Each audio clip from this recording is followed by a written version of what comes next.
evening. It's just a quick episode of Ramos Outdoors. My cousin came over this evening and we went through a bunch of baits. He was going to go to Walmart and buy some soft plastics. I was like, dude, I have a ton of them in here. So just come on over, we'll go through it and I'll get up with some of it. He has a channel, Oklahoma Outlaw Fishing. He's plugged me every video, so I'll plug him as well.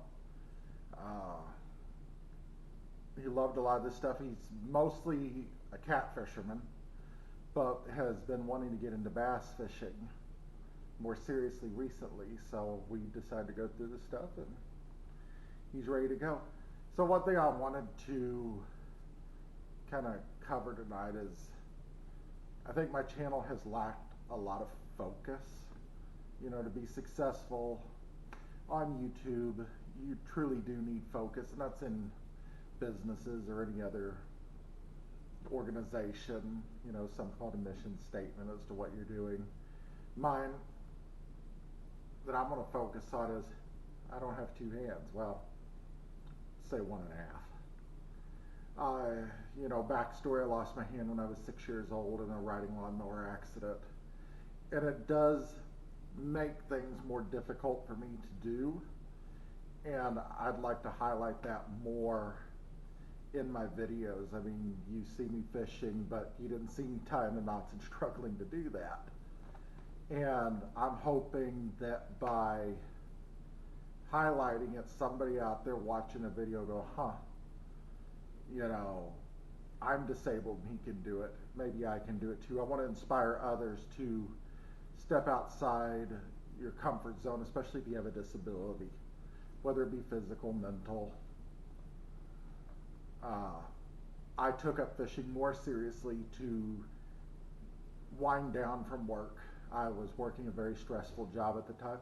I could say who they are now, Shopco. That was a very stressful job as a store manager.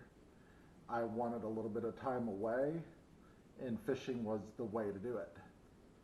And it has helped me out tremendously, and even tying knots has helped me really increase using my left hand. So I mean, you'd think, you know, what others? Well, maybe somebody else is missing a limb, or they have rheumatoid arthritis, stuff like that. Or they're older and their hands have arthritis and they're just wanting to get into it again. You know, maybe they stopped fishing years ago and they want to get back into it. I'm going to start doing more videos like this, sit down ones. Also going to go through my tips and tricks for fishing that I have found that work. You know, one easy one is, or one quick one, let's just say. In Enid, there is a high-pressured fishing pond called Government Springs. It probably sees, you know, stuff like this, craws, you name it, people throw it over there. What I had success on one morning, and I've got it in an outlet bait and tackle box here. I'm not sponsored by them. It's a great company. Check them out on the internet. Good old Ned rig. Hit a fish real quick on one of these. I'm pretty sure it's something that they hardly see. And then the second fish I caught that same morning, it's on a Senko stick bait. I wacky rigged it with a hook that had a weak guard on it, threw it out. I would have say second or third cast, they hit it. So, you know, try something new when you go out, especially high pressured areas. See what everybody else is throwing. People are throwing spinner baits, you know, crank baits. Say, oh, I have a lot of luck with the, you know, I don't have much, or whatever. You know, people are throwing it the majority of the time. The fish will get used to it, and they're going to avoid it. But if you throw something that nobody else is throwing, they're not good. They're going to hit it because it's new to them. And I believe the Senko I used was this one right here. I bought it off of a kid on Instagram a few years ago. He was making baits. He was 15 years old at the time, and like a good salesman, stayed on me until I put an order in. And these, they worked very well.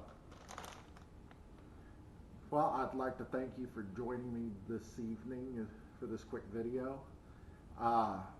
Drop comments. I'd love to interact with any of you that watch the videos. If you have any tips and tricks of your own, throw it down in the comment section. And subscribe and like the video. And I'll catch you next time.